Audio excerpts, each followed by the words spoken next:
Sa pagtatapos ng first set, 25-21, Perlas Spikers, they had 4 straight points. Pagkatapos makatay ng Fighting Warriors at 21-all.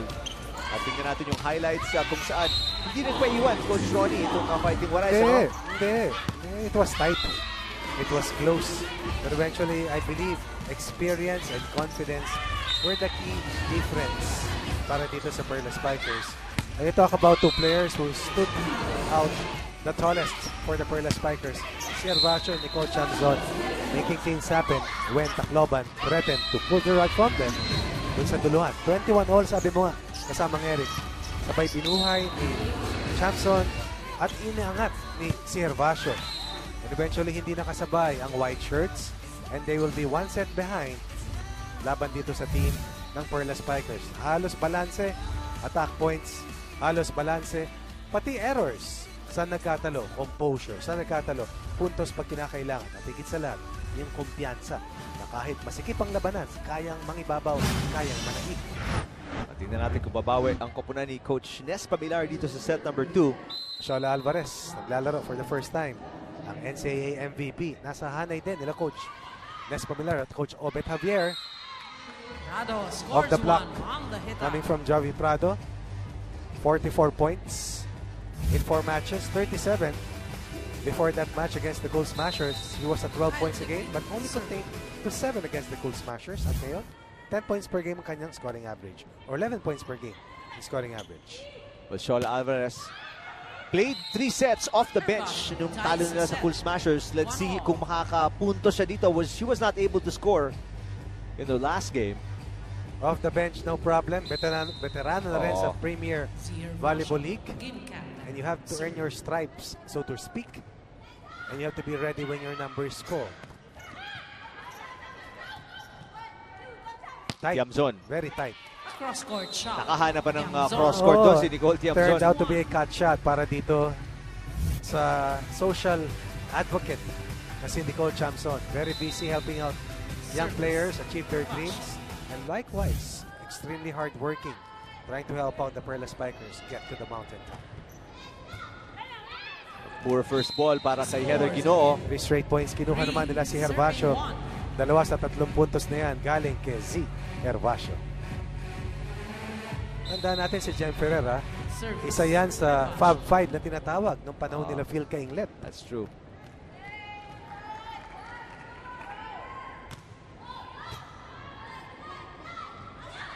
Alvarez, her first attack, yes! Puntahan natin itong report ni Vince Velasco. Coach and Eric, I had the chance to talk to Jovi Prado and she said she was not happy about her last game. Sabi nga niya, di namin na-apply ang mga natutunan namin during practice. Pero okay na, move on. Gusto ko lang encourage yung mga teammates ko, mga kaibigan ko. And also, she told specific instructions to Judith Abel to make her teammates laugh. Kasi sabi nga niya, resident joker daw si Judith Abel. Also, she encourages her teammates to do what she does, which is drink coffee before the game and watch volleyball videos, especially of their opponents. And also, she says she has extra motivation. Ito na, Coach and Eric. She eats ice cream after every win. Back to you guys. So pag talo, walang ice cream? Meron. Iced tea. Iced tea na lang. Ice cream pag panalo. Pero may kasama dapat yun, di ba? Ano ba ang kasama ng ice cream? Kasama ng Barquillos. Ayo. Di ba? Perfect Brownies. Yun. Perfect yun. Oy, punta tayo sa Twitter. Sabi ni John Mark Astorga, go, go, go! Si Hervacio, lalong gumagaling habang tumatagal. Laban, BanKo, hashtag PVL on ABS-CBN. Go! Judith Abel, aba? Big fan. Short and sweet. Ang isa sa pinakamasayahing manlalaro sa ating PVL. Power play din itong si Tiamia. Naman, tama ka dyan, Joseph Esid. Pero pinapatry daw ang coffee naman ni Jovi Prado, kanyang teammates ko. Yung paborito mong drink. Coffee. Coffee. Coffee na lang, dears. Pero ito, 4 na sunod na puntos para kila Jovi Prado. Score 1-all, 1-0. At nung sunod kinuha ng BanKo-Perlas, bumawi naman at kumambyo ang Fighting Warriors to take a 2-point lead. The biggest lead para sa kanila. Uy, masakit. Para kay Seth.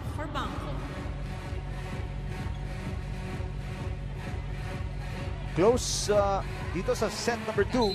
5-4, isang puntos ng kalabangan para sa Fighting Warriors. Tanging 11 errors combined lamang para sa dalawang teams. Remember, itong team ng BanKo-Perlas, napakaraming errors nito. In that match versus Adamson, they committed 35. Pero nagamot nila yon in that win versus Ateneo. Dahilan kung bakit 3 straight sets yung panalo nila. And they were the first team to have beaten Ateneo. That's true. Undefeated ang Ateneo going to that Correct. game. 2-0. Ooh. Another first ball issue. Galing sa kamay ni Heather Ginoo. Ferrer, natid kay Villanueva. Blocked sa gitna by Esguerra. Hindi sumama sa pakagat ni Dacoron. But Yamzon. Hindi pa mainit yan. Pero mo, for players who have played in international competitions, it does not matter kung kakagat o hindi. But it's the habit of being the decoy, making the defense think, guess kung ano yung mangyayari. Kasi kung hindi mo gagawin, hindi posibleng mangyari. That's true. Good height on that piston play. Yamzon again. Cross court. Ganda ng atake. Alvarez. Ferrer, natid kay Yamzon. Go to the hot hand. Ika nga. Negrito, tough setup para kay Prado. And binalikan naman siya ni Prado ng puntos. Ang taas kasing tumalon ni Negrito eh. At saka, Malaki pa. kung malaki, mataas tumalon, ang taas ng kumpiyansa. Pinitik lang yung set. And once again, Jovi Prado likes it that way. Yung ganyang klaseng mga sets. Another tight set we're seeing. Yamzon, blocked. Yamzon ulit. Cross court. Grabe. Away from the blockers, away from the outstretched hands of Mayan Esguerra. But more than that, away from the floor defender. Look at this angle taken by Chami. Nicole Chamzon. Nicole Tiamzon showing us everything, all the angles today sa laban na to. Shola Alvarez. Nice. Down the line, yes. Down the line. NCAA MVP last season. Taking the JRU Lady Bombers to the semifinals. Bago siya umalis, may iniwan siyang pabaon. At ang baon naman niya na finals MVP, tangan niya rito para sa Fighting Warais. Ang pride ng Mandaluyong. Oh, that's right. Dacoron. Dacoron off the block. Joy Dacoron First technical has timeout. definitely evolved and matured BanKo. to be a go-to player para sa BanKo-Perlas. 1-point lead for BanKo-Perlas over Fighting Warais. 8-7 set number 2.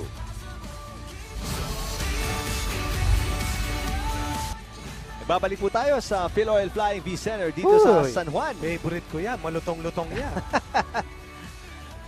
Konting chicha ngayong Wednesday afternoon. Maski marami. Ay, umulan kanina, Rick, ha? Lakas ng ulan. Malakas ang ulan. Yan ang dahilan kung bakit hindi gumalaw yung traffic sa Ortigas Extension. At yung pula, parating pula. Yung green, nagiging pula. Kahit di ka gumagalaw. Hindi gumagalaw eh. Pero dito, panay ang galaw ng BanKo-Perlas Spikers. Hindi sila napapako. Masaya dito. Malamig ang panahon, mainit ang laban. May snacks pa. Oo. At may ice cream kung manalo. Oy! Shola Alvarez, too late Miscommunication. para sa second ball. And again, the first ball woes. Na ikinuwento ni Jovi Prado kanina nung ating siyang kapanayam. Parang minumulto silang paulit-ulit. Oo. Service. Siguradong Yamzon. matinding pagsasanay to help them out sa kanilang reception heading to this match. Speaking of Two straight. reception, back-to-back na to. 3-point lead, pinakamalaki para dito sa Perlas Spikers. Once again, Chamson, si Hervasio, even Joy Dacoron and Amanda Villanueva leading the way in scoring and in offense para dito sa Black Shirts. Ginoo into the block. Negrito freezing the blockers, 10. opening up yung kanyang teammate for that isolation play. 2-point lead. Nananatili para kila Coach Dong de la Cruz. Serving for the Fighting Warais. Esguerra. Good serve, Ferrer.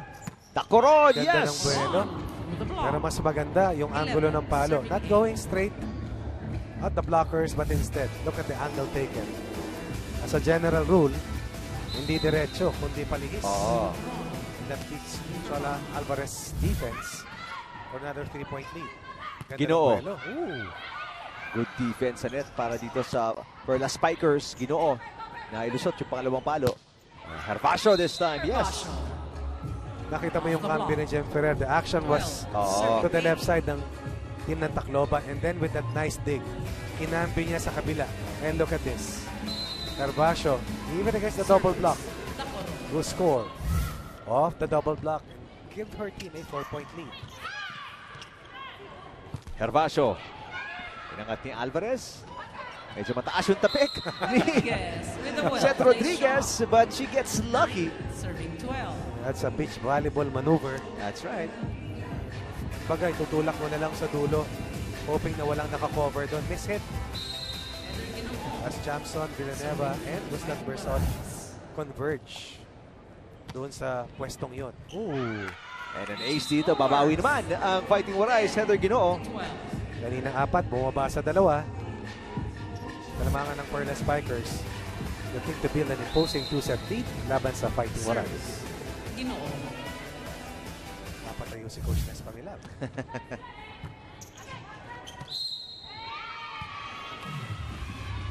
Held ball. Oldan Ferrer. Tinawagan ng infraction si Jen Ferrer.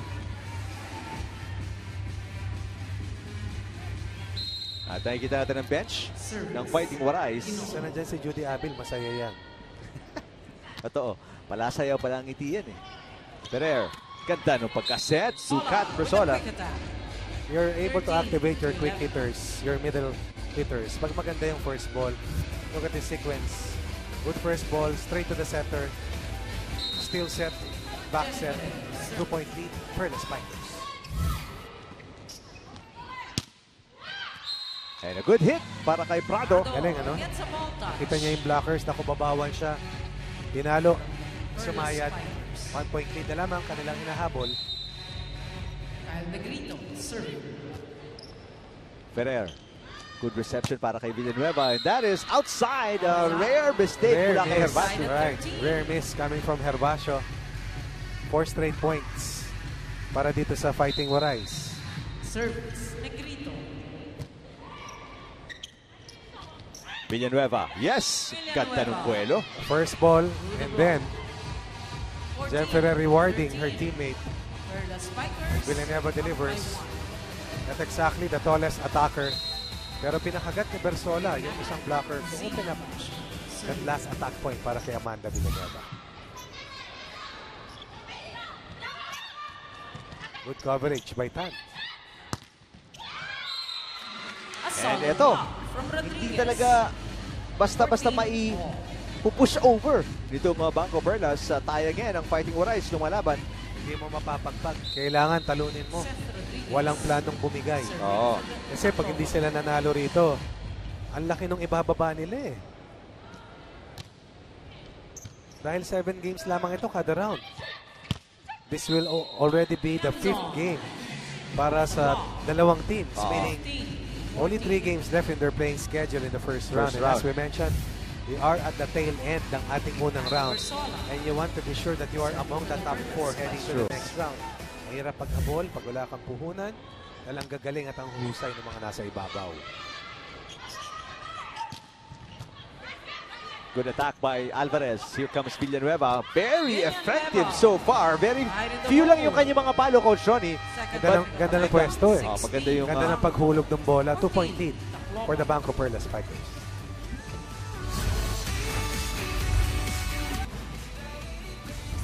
Magandang hapon po sa inyo lahat. And if you're watching us ngayong Friday, magandang gabi. This is our coverage of the Open Conference of Premier Volleyball League, and DJ Louie ang kasama natin. Papatugtog for the fans in attendance dito sa ating first game of today's doubleheader. Maya-maya lang po, Adamson Akari Lady Falcons kontra sa Creamline Cool Smashers. Pero samantala, ang BanKo-Perlas Lady Spikers still undefeated at 4-0. And right now, 1-0 up kontra sa 2-2 na Tacloban Fighting Warais. +1 Fighting Warais. Service error. We'll give a free point para sa Fighting Warais. It's still a tight game again. It's a 1-point lead for the Perlas Spikers. Team captain, Jovi Prado. Serving for Tacloban.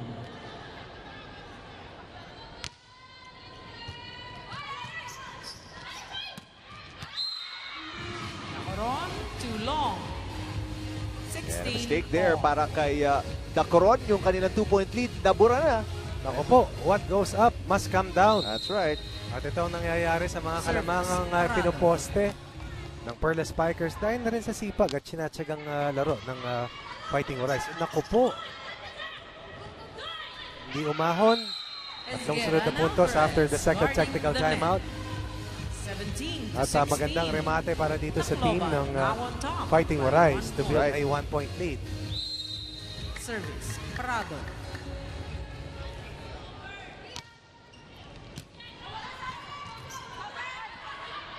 Tiamzon. Nakaabang doon si Prado. Here comes Alvarez against 2 blockers. Ferrer inangat. Ang laking tulong ni Shola Alvarez, no? Of course, another option. Especially sa wings. Saka tumatama eh. That's right. Accuracy niya maganda talaga. But good dig for Perlas Spikers. Ganda ng rally dito. Heather Ginoo, pinagapang sa net. And Amanda Villanueva unable to control it. Soft touch para kay Ginoo. Pinektosan, kumis the net. Gumulong palayo. At ang mabigat, 4 straight points para sa Fighting Horizon. Down 4, now on top by 2, laban sa Perlas Spikers.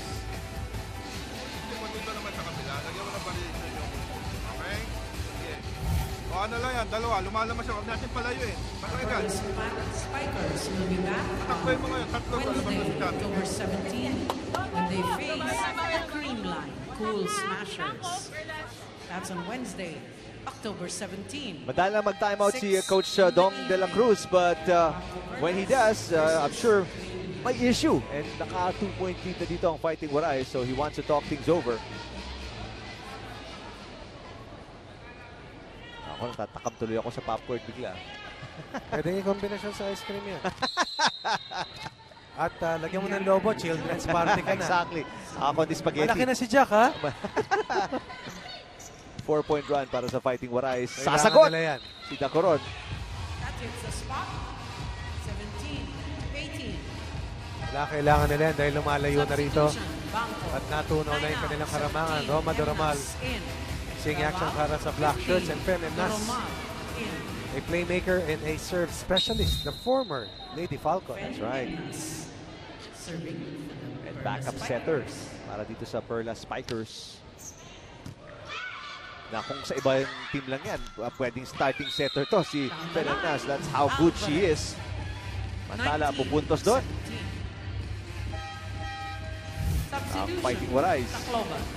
10 out, 9. Guillema in. A substitution here para kay Coach Nestor Minar as Tubiera will check in along with Guillema. Guillema played 3 sets in their last game. Wala po siyang naipuntos. Samantalang si Tubiera contributing 2 points.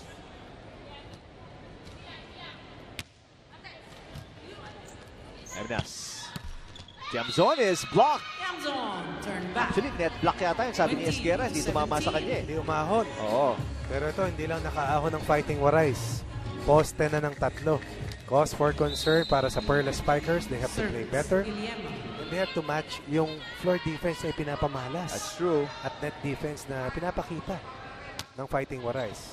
Iniikot talaga ni Coach Nes Pamilar yung rotation niya ngayon, ha? Doromal looking for a counter attack. Oh, binuhay ni Galang yung bola. And that will score. Ball watching not an option para dito sa team nila si Herbacio talking to her teammates to keep their eyes on the ball dahil makita mo, kita mo naman natatawid at papasok but nobody reacted except si Herbacio. And that's our BanKo save of the day. Fighting Horizon in a good position dito, Coach. Their biggest lead at 4 points here in set number 2. Tiamzon, cross court. Good. Yan na naman. One-handed dig para kay Guillema. Tubiera with a free ball. Hindi maganda yung pagkakuha doon ni Dacorona. Heather Ginoo. Nakaabang si De Jesus. Back row attack para kay Z. Herbacio. Galang. To Ginoo. Cross court. Good back and forth para sa parehong koponan. Wow. Everyone ready. Ginoo. Nasa likod niya yung pasa, ha? Yung set na yun. Doromal. Yes! Nice. Finally! Down the line. Mas komportable si Roma de Roma dyan sa pwestong yan. Oo. Being a left-handed player. At ang dating Lady Bulldog has moved to a different direction, joining the Perlas Spikers, scoring her first point of this contest. Champion zone. Serving for the Perlas Spikers.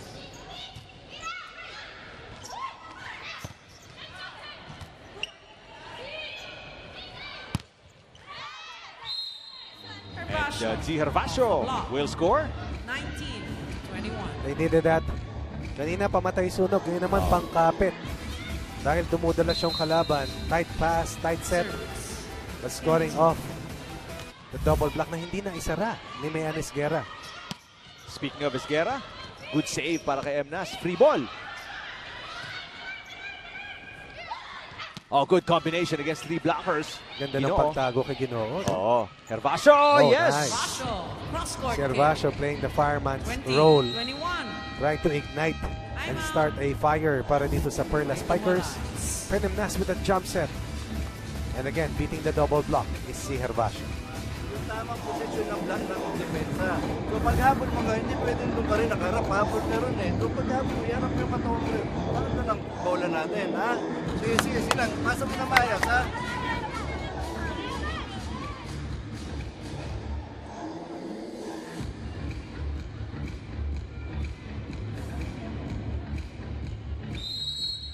Close game, 21-20. Fighting Uray is still in a good position. Tingnan natin kung they can protect this advantage and maybe tie the game Just 1 point or for the tie in terms of sets kasi nakuha na po ng Perlas Spikers ang first set. Champion zone. Serving.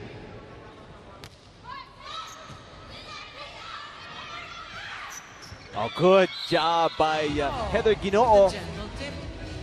Nakakaloko din yung kanyang approach. And all of a sudden, tip na lang. Bumuelo ng Oo. wind up, ng windmill rather. And then, And it's nabasa niya walang nakakover sa harapan. Oo. Dahil inaabangan yung down the line at yung cross-court na palo niya. Hervasio, a tip by Dacoron. Ginoo inangat. Tubiera. Emnas. Hervasio with a tip. Prado ang magsiset. Another try down the line for Tubiera is good. Menchi Tubiera Ball is in. was one of Viera scores. the best players to come out of the program ni Coach Obed Javier. Oo.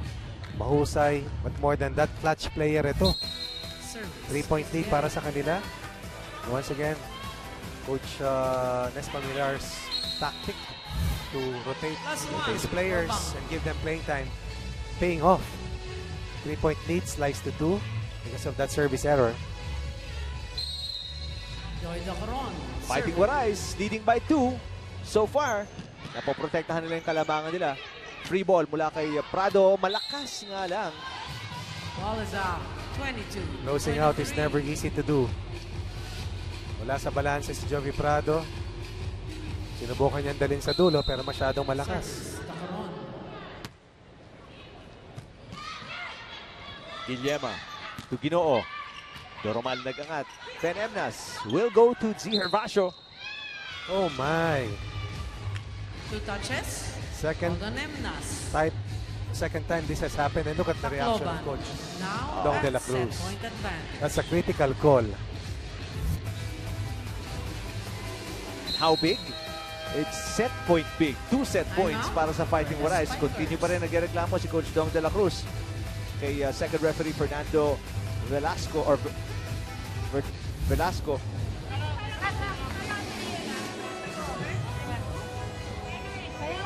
Sige, sa pangalaw. Isang, kaya pa natin patayin dyan. Ikaw nasa likod, di ba? Ako nasa likod. Sige. B threat. Labas si ano, ha?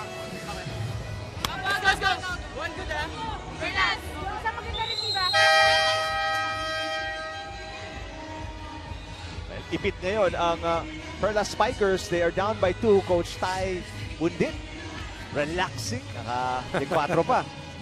In preparation for their match later kontra kay Akari, Adamson Akari Lady Set Falcons. advantage now for the Fighting Warais. Serving is number 4. Samantala, Going for the win in set number 2, Heather Ginoo and the Fighting Warais. Sven Emnas will set it up.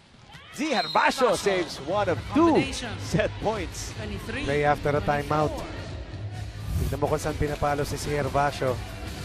Emnas called this play. Bersola with a decoy move. BanKo, At 17 hinate at out. hiniwa sa gitna. Si Herbacio yung double block. 15 out, 12. Saving 1 of 2 set points na hawak-hawak ng Fighting Warais. This is a true test naman. If you're the Fighting Warais, Coach Ronnie, ano? I mean, try to finish it right here, right now. At pag nakatay nga naman itong BanKo, they're gonna be in trouble. And Prado! Prado Yes! ends the set. Sabi for the mo, Fighting right here. Warais. Sabi ni Joey, 25 right to now. 23. Right now, we have a tied contest. 1 set On apiece. for set Fighting Warais, number 3. Perlas Spikers. At dito, hindi nakakapit ang Perlas Spikers dahil iniangat ng antas ng laro nila Joey Prado after the second technical timeout. 4 straight points, and there was no looking back for them, and they deadlocked, or rather even the set count at 1 set apiece.